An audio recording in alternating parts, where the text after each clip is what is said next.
Firstly, with some glitches, when there were some glitches with the software. I mean that initially I realized that was because of the software, but later I found out that was because of the slow internet connection. So that was one. And secondly, while giving some tests, my facilitator always used to motivate. I mean, always used to praise me. So I'm always overconfident person. So I had to point out my weaknesses specifically and let the praises be there. So just few. I mean, they're not really that significant. I wrote my purpose and I checked the graph.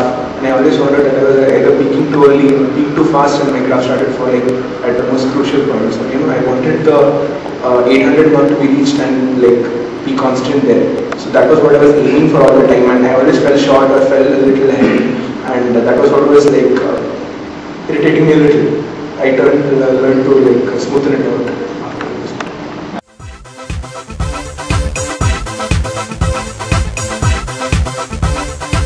GRE facilitators had advised me to use Balance for the GRE preparation.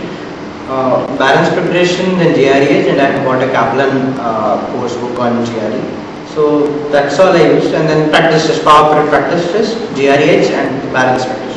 No, I didn't really feel any need to go for any specific classes for that. It's a self-learning process, and GRE materials and the facilitators were quite good for me.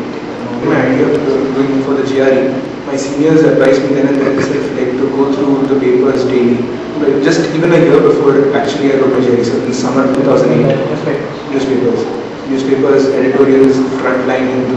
So I used to go through them regularly, and I started reading a few more mind-intensive novels like Catch 22, Hitchhiker's Guide to the Galaxy, and Freakonomics, Icon at Flash Out.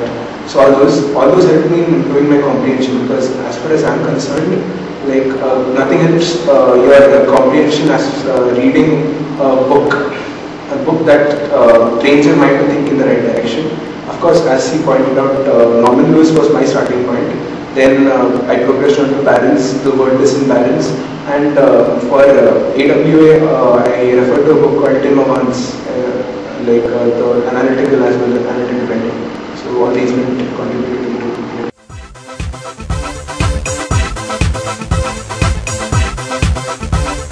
I'm prepared by my own, say the books and the materials and all such things. Then I don't think I may not have got that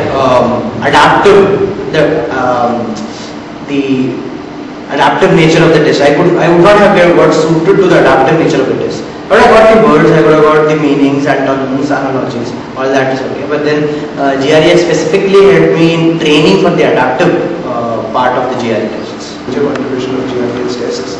I learned to allocate my time properly for both the quant as well as the go-to section, especially for the first 10-15 questions.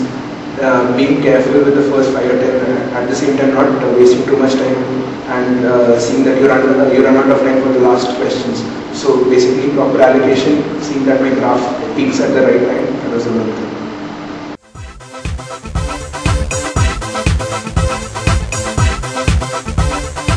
Right now with the happiness I'm feeling, I could even feel like I could share 10,000 bucks or 50,000 because nothing compares to getting a good score. I mean, as far as how much input you give in, nothing really compares. You see, for a complete GRE course, I paid around 6,000 rupees for a 7-month course. If I had gone for buying out materials itself, say a Kaplan material itself cost me some 1,200 rupees for one book, and then buying another book and all, it would cost me a lot. But then the overall material of GRE, it was quite exhaustive. That was given by GRE, and I think they charge right for the.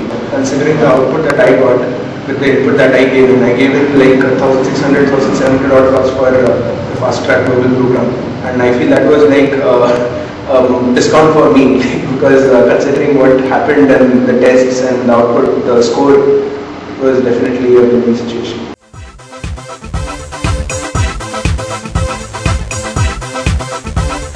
Preparing for it, at least see that you get your grammar correct, because that's the most basic component of doing your GRE preparation, Ren and Martin and all.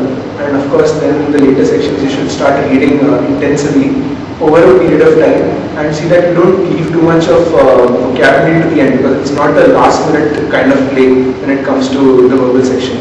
And when it comes to quant, you can rest easier compared to the verbal, but of course you need to get your fundamentals in the right place, to look through your formulas, all the tables and charts, what we learned from the 10th standard, 12th standard, and see that all that you remember when verbal preparation. I would suggest students should go for students should start preparing or reading things intensively. Say,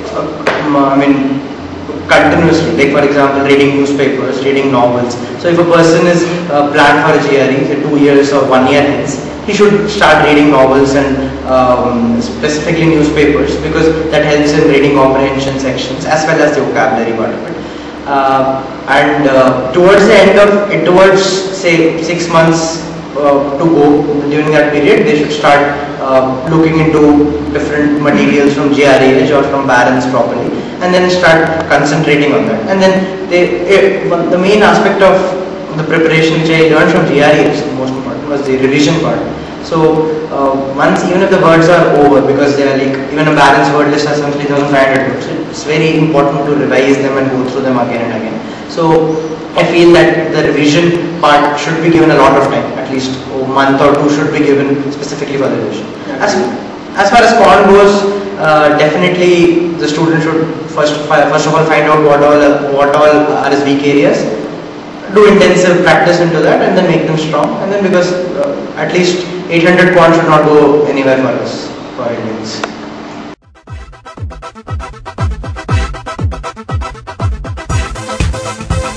I scored 1460 in my GRE with 800 in my quant and 660 in my verbal section, and I got 5 in my I got 1219 GRE, 800 in quant and 419 verbal. I scored 4.5 in my analytical writing.